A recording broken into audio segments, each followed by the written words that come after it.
Hi, welcome to Netra's lens. Israel విశ్వరూపం చూపిస్తోంది. నలుదిక్కులు కాదు, 5 వైపులా ఉన్న 6 దేశాలపై ఒకేసారి అటాక్ చేసింది. అది కూడా within 72 hours. America, Russia, China, యూరప్లోని ఏ దేశం చేయలేని యుద్ధాన్ని చేసి ప్రపంచానికి తన ఆయుధ శక్తి ఏంటో చూపించింది. ఈ ప్రపంచంలో ఒకేసారి 5-6 దేశాలపై యుద్ధాలు చేసి గెలిచిన చరిత్ర ఒక్క ఇజ్రాయెల్కే ఉంది. Never broken record. నా భూతో నా భవిష్యత్తు అంటారే అలా. ఒకేసారి 15 వార్ జెట్స్ వేసుకుని వెళ్ళి ఖతార్పై అటాక్ చేసింది. ఖతార్లో ఎక్కడ? సరిగ్గా దాని క్యాపిటల్ సిటీ దోహా పైన. ఖతార్ లాంటి సంపన్న దేశంపై దాడి చేయడానికి ఎవరికైనా సరే దమ్ముండాలి. ఇంతకీ ఎందుకు చేసిందా అటాక్? తమ పవిత్ర భూమి జెరూసలేంపై దాడి చేస్తే ఊరుకుంటామా? ఇది ఇజ్రాయెల్ రిప్లై. కొన్ని రోజుల క్రితం ఇజ్రాయెల్ జెరూసలేంలో ఒక టెర్రరిస్ట్ అటాక్ జరిగింది. అందులో 6 చనిపోయారు, 20 మందికి గాయాలయ్యారు. 2 క్రిటికల్లీ సీరియస్. ఒక్క ఇజ్రాయిలీకి అన్యాయం జరిగిందంటేనే అందుకు కారకుడైన వ్యక్తిని ప్రపంచంలో ఏ మూలన దాక్కున్నా వెతికి మరి అంతు చూస్తుంది. అలాంటిది జెరూసలేం లాంటి పవిత్ర భూమిపై దాడి చేసి 6 చంపేస్తే ఊరుకుంటుందా? బట్ ఒక్క విషయం, ఆ దాడి చేయించింది ఖతార్ కాదు, ఉగ్రవాద సంస్థ హమాస్. అసలు గాజాలో హమాస్ ఆనవాళ్లే లేకుండా చేస్తోంది కదా ఇజ్రాయెల్. మరి జెరూసలేంపై అటాక్ ఎలా చేయగలిగింది? దానికి ఆన్సర్ ఖతార్. హమాస్ లీడర్స్ ఖతార్లో కూర్చుని ఎలా అటాక్ చేయాలన్న ప్లాన్పై డిస్కస్ చేసుకుని జెరూసలేంపై అటాక్ చేశారు అన్నది ఇజ్రాయెల్ అనుమానం. అందుకు ఖతార్పై అటాక్ చేసింది. ఇక్కడ చిన్న కామెడీ ఏంటంటే, ఖతార్పై ఇజ్రాయెల్ అటాక్ చేయడం నచ్చనుగాక నచ్చలేదు అని స్టేట్మెంట్ ఇచ్చారు అమెరికా అధ్యక్షుడు ట్రంప్. ఇందులో కామెడీ ఏంటి అంటారా? అదేంటంటే, మైక్రోసాఫ్ట్లో పనిచేసే 5 ఎంప్లాయీస్ పాలస్తీనాకు సపోర్ట్ చేస్తూ మాట్లాడారు. అంతే, నెక్స్ట్ మినిట్ వాళ్ళ ఉద్యోగాలు ఊడిపోయాయి. అంతకుముందు గూగుల్ కూడా 28 మంది ఎంప్లాయీస్ని తీసేసింది.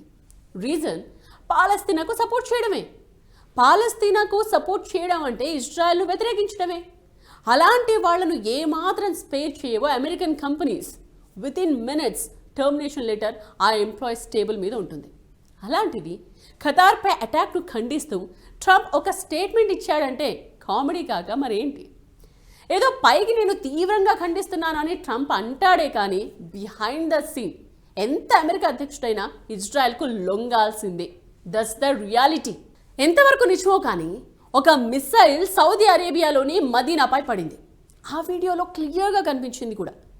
అక్కడి ప్రజలు కూడా చూశారు మిసైల్ పడడాన్ని. మరి అది ఇజ్రాయెల్ పనేనా? సౌదీ లాంటి సూపర్ రిచ్ కంట్రీపై మిసైల్ వెళ్ళిందంటే పంపిన వాళ్ళ ధైర్యం ఏంటి? ఇక్కడ ఒక డిస్కషన్ ఏం జరుగుతోందంటే, అది హౌదీస్ మిలిటెంట్స్ ఇజ్రాయెల్ను టార్గెట్ చేస్తూ వేసిన మిసైల్ అని.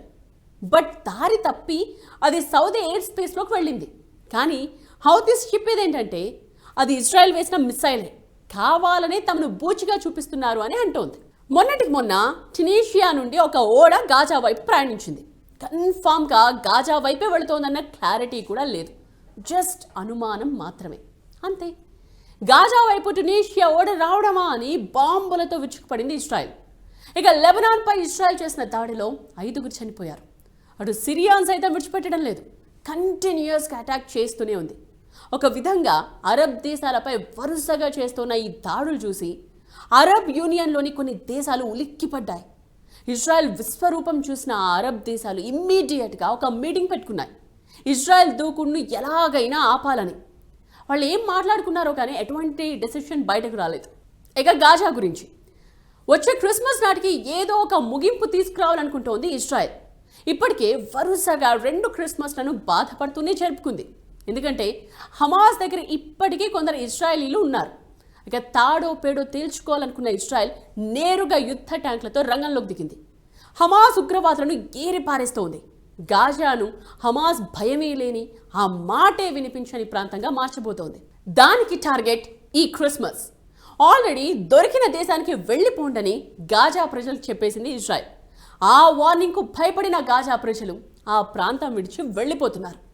ఈ టెంపో ఇలాగే కొనసాగితే హమాస్పై యుద్ధం ముగింపుకొచ్చినట్టే. అదే జరిగితే ఈసారి క్రిస్మస్ సెలబ్రేషన్స్ ఒక రేంజ్లో ఉండబోతున్నట్టే. ఇది వాల్టి నేత్రాస్ లెన్స్. నేత్ర.